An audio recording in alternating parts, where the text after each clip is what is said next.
15 மாதங்களுக்கு பின் புழல் சிறையிலிருந்து விடுவிக்கப்பட்டார் செந்தில் பாலாஜி.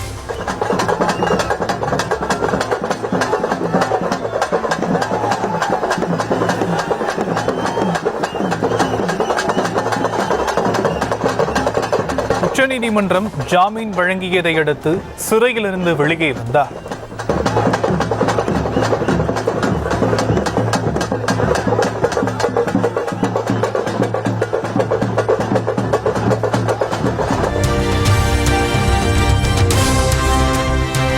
திமுக கொடிகள், மேலதாளங்கள், பட்டாசுகளுடன் செந்தில் பாலாஜிக்கு வரவேற்பு.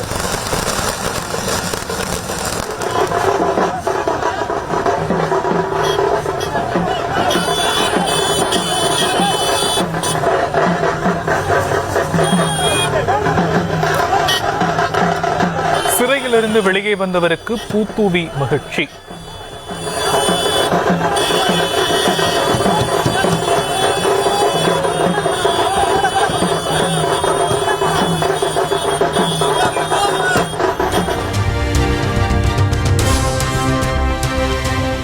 தன் மீது அன்பும் நம்பிக்கையும் கொண்ட முதலமைச்சர் மு.க. ஸ்டாலினுக்கு வாழ்நாள் முழுவதும் நன்றி கடன். 471 நாட்களுக்கு பிறகு சிறையிலிருந்து வெளியே வந்த செந்தில் பாலாஜி உருக்கம். தமிழ்நாடு முதலமைச்சர்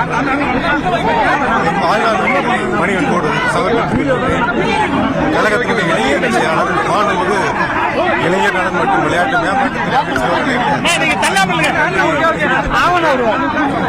தொடரப்பட்ட வழக்கு அரசியல் காழ்ப்புணர்ச்சியால் தொடரப்பட்ட பொய் வழக்காகும். இந்த பொய் வழக்கை சட்ட ரீதியாக நீதிமன்றத்தில் எதிர்கொண்டு இந்த வழக்கில் இருந்து மீண்டு வருகிறது.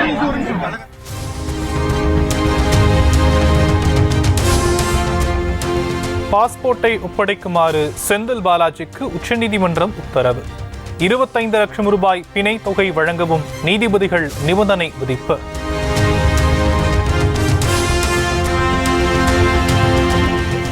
சென்னையில் உள்ள அமலாக்கத்துறை அலுவலகத்தில் செந்தில் பாலாஜி கையெழுத்திட நிபந்தனை. திங்கள் மற்றும் வெள்ளிக்கிழமைகளில் நேரில் சென்று கையெழுத்திட வேண்டும் என நிபந்தனை விதிப்பு.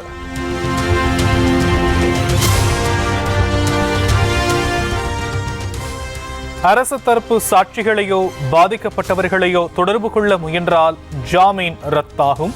செந்தில் பாலாஜி ஜாமீன் வழக்கில் உச்சநீதிமன்றம் எச்சரிக்கை.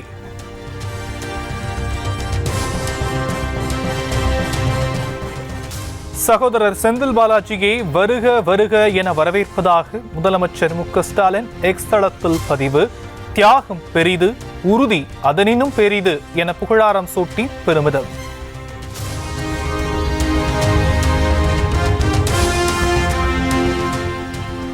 அரசியல் எதிரிகளை ஒடுக்கும் துறையாக அமலாக்கத்துறை மாற்றப்பட்டிருப்பதாக முதலமைச்சர் மு.க. ஸ்டாலின் கண்டனம். எமர்ஜென்சி காலத்தை கூட இவ்வளவு நாட்கள் சிறை வாழ்க்கை கிடையாது எனவும் எக்ஸளத்தில் பதிவு.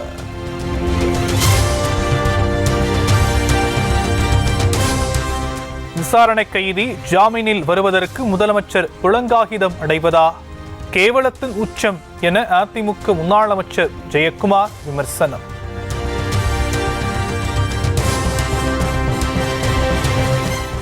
முறைகேடு வழக்கில் கைதானவரை உறுதிமிக்கவர் என முதலமைச்சர் பாராட்டுவது வேடிக்கையானது என தமிழிசை விமர்சனம். எதிர்க்கட்சியில் இருந்தபோது துரோகியாக இருந்தவர் திமுகவுக்கு வந்தவுடன் தியாகியாகிவிட்டாரா எனவும் கேள்வி.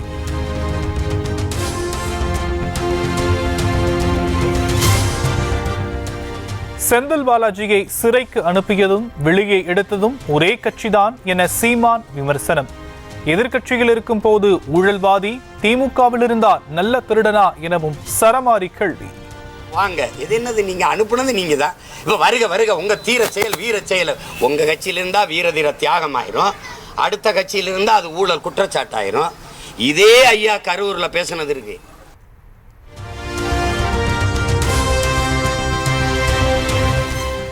திருடுவது, லஞ்சம் பெறுவது, மதுபானத்தை அதிக விலைக்கு விற்பது ஆகிய அனைத்தும் தியாகி பட்டியலில் உள்ளதாக சீமான் கிண்டல். வாங்குறது, லஞ்சம் பெறுறது, டாஸ்மார்க் சரக்கை கூடுதலாக விளை வச்சு விற்கிறது, நேரம் கணந்து விற்கிறது, கள்ளச்சரக்கு ஓட்டுறது, இதெல்லாம் தியாகத்தில் வருது. உங்களுடைய தியாகம் போட்டுறது.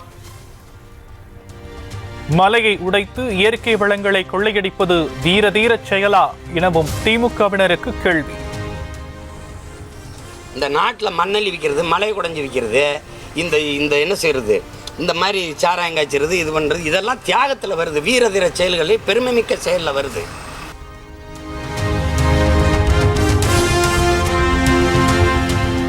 டெல்லி சென்றடைந்த முதலமைச்சர் மு.க.ஸ்டாலினுக்கு விமான நிலையத்தில் வரவேற்பு.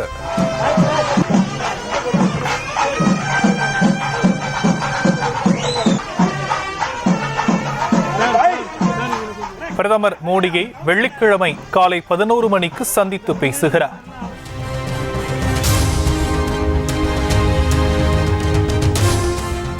தாமிரபரணி ஆற்றில் பல ஆண்டுகளாக கழிவுநீர் கலப்பதை தடுக்க ஏன் நடவடிக்கை எடுக்கவில்லை?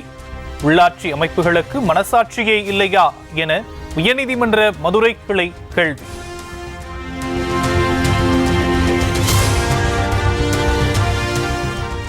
தமிழகத்தில் RSS ஊர்வலத்திற்கு காவல்துறை அனுமதி மறுப்பு. உயர்நீதிமன்றத்தின் நிபந்தனைகளை கடைபிடிக்கவில்லை என விளக்கம்.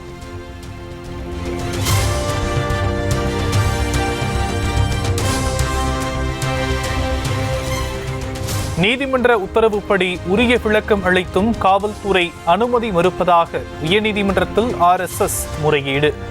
உரிய விளக்கங்களை அளிக்கும் பட்சத்தில் ஊர்வலத்திற்கு அனுமதி வழங்க பரிசீலிக்கப்படும் என காவல்துறை விளக்கம்.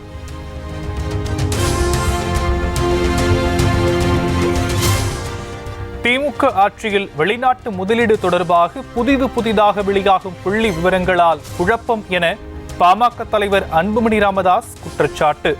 60% பணிகள் நிறைவடைந்து விட்டதாக கூறும் முதலமைச்சர் வெள்ளை அறிக்கை வெளியிட தயங்குவது ஏன் எனவும் கேள்வி.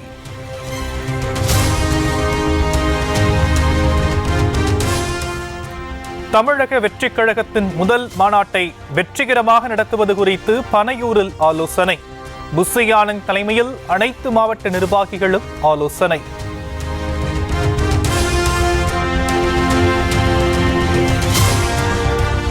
கோவில்களை முறையாக பராமரிப்பதில்லை என இந்து சமய அறநிலையத்துறைக்கு உயர்நீதிமன்ற மதுரை கிளை கண்டனம்.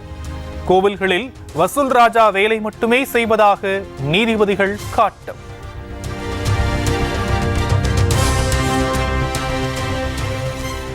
சேலம் நீதிமன்றத்தில் ஆஜராக வந்த ரவுடி ஜான் என்பவரை அதிரடியாக கைது செய்யப்பட்டார். காருக்குள் இருந்தவரை குண்டுக்கட்டாக தூக்கி வேனில் ஏற்றிய காவல்துறையினர். யாருக்குமே சப்போர்ட்டும் பண்ணல, எதுவுமே நான் பண்ணல. யூனிஃபார்ம்ல இருக்காரு, என்னன்னே தெரியல. அட்வொகேட் சிம்பிள் போட்டுருக்கு சார். அவரு சார் எங்களுக்கு தெரியாது, அட்வொகேட்லாம் தெரியாதா? அட்வொகேட்டோட ஹஸ்பண்ட் வண்டி எடுத்து வெளியில. சென்னை எழும்பூரில் உள்ள ஸ்பாவில் போலீசார் திடீர் ஆய்வு. அச்சத்தில் ஜன்னல் வழியாக குதித்த பெண்ணுக்கு பலத்த காயம்.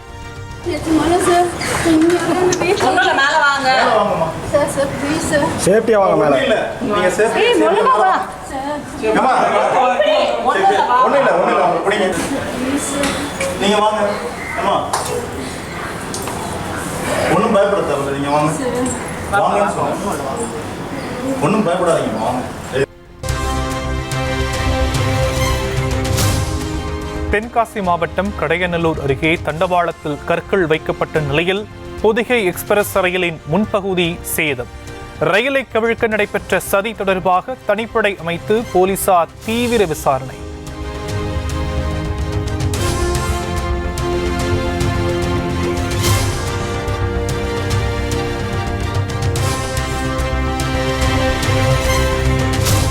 இரண்டாயிரத்தி 14ஆம் ஆண்டில் சங்கரன்கோவில் அருகே கொடிக்கம்பம் நிறுவுவதில் ஏற்பட்ட முன்பகையில் 3 பேர் கொல்லப்பட்ட வழக்கு.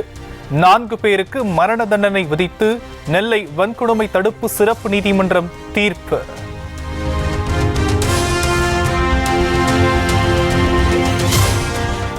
மூன்று பரம் ருத்ரா சூப்பர் கம்ப்யூட்டர்களின் செயல்பாட்டை தொடக்கி வைத்தார் பிரதமர் மோடி.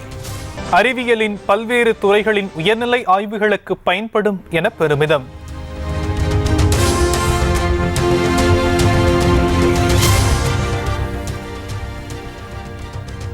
குஜராத் அரசு குற்றவாளிகளுடன் கூட்டு சேர்ந்து அதிகார துஷ்பிரயோகம் செய்ததாக கூறப்பட்ட கருத்து சரியானதுதான். பில்கிஸ் பானு வழக்கில் 11 குற்றவாளிகளை முன்கூட்டியே விடுவித்தது தொடர்பான கருத்தை நீக்க முடியாது என உச்சநீதிமன்றம் திட்டவட்டம்.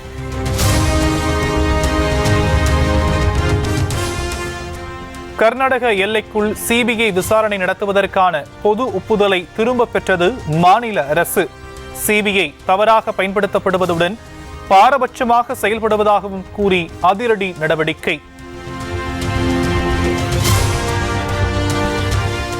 கர்நாடக எல்லைக்குள் சிபிஐ விசாரணை நடத்த வேண்டுமானால் முதலில் மாநில அரசின் ஒப்புதலை பெற வேண்டும். திடீர் நடவடிக்கைகளுக்கும் முதலமைச்சர் சித்தராமையா மீதான ஊழல் குற்றச்சாட்டுக்கும் தொடர்பில்லை எனவும் காங்கிரஸ் அரசு விளக்கம்.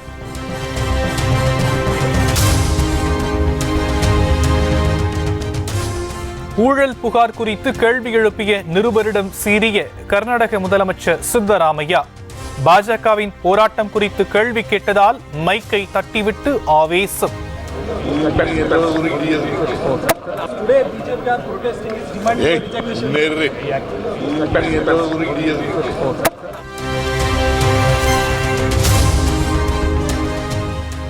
லடாக்கில் உள்ள சியாச்சென் போர் நினைவிடத்தில் குடியரசுத் தலைவர் திரௌபதி முர்மு மரியாதை.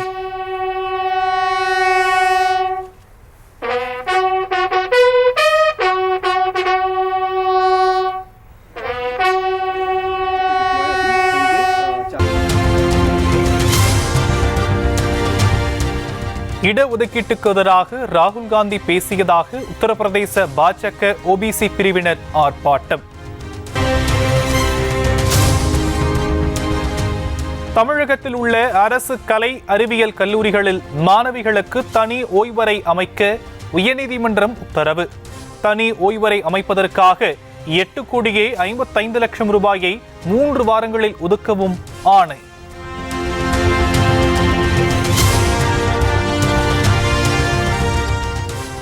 குத்தகை ஒப்பந்தத்தை ரத்து செய்த தமிழக அரசு உத்தரவை எதிர்த்து ரேஸ் கிளப் தாக்கல் செய்த உரிமையியல் வழக்கு அவசர வழக்காக விசாரிக்க சென்னை உயர்நீதிமன்றம் ஒப்புதல்.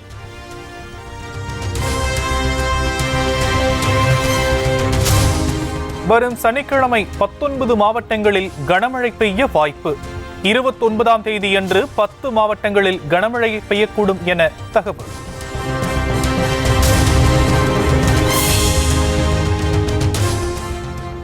முத்துராமலிங்க தேவர் ஜெயந்தி மற்றும் குருபூஜை விழாவுக்கான முன்னேற்பாடுகள். பசும்பொன்னில் அனைத்து துறை அதிகாரிகளுடன் மாவட்ட ஆட்சியர் ஆய்வு.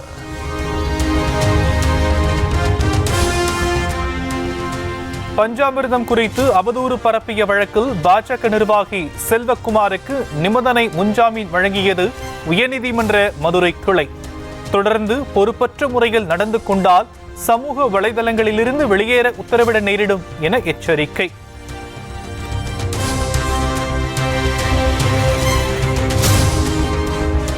அரக்கோணம் நகரமன்ற கூட்டத்தில் திமுக அதிமுகவினரிடையே கடும் வாக்குவாதம்.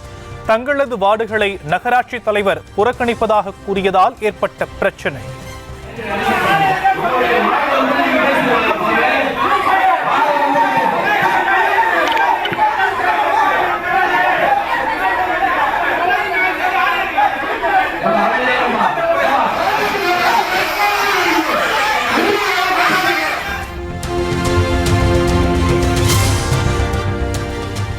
கும்பகோணத்தில் கலைஞர் நூற்றாண்டு விழா நூலகம் மற்றும் சிலை திறப்பு. மக்கள் பயன்பாட்டுக்காக திறந்து வைத்தார் அமைச்சர் உதயநிதி ஸ்டாலின்.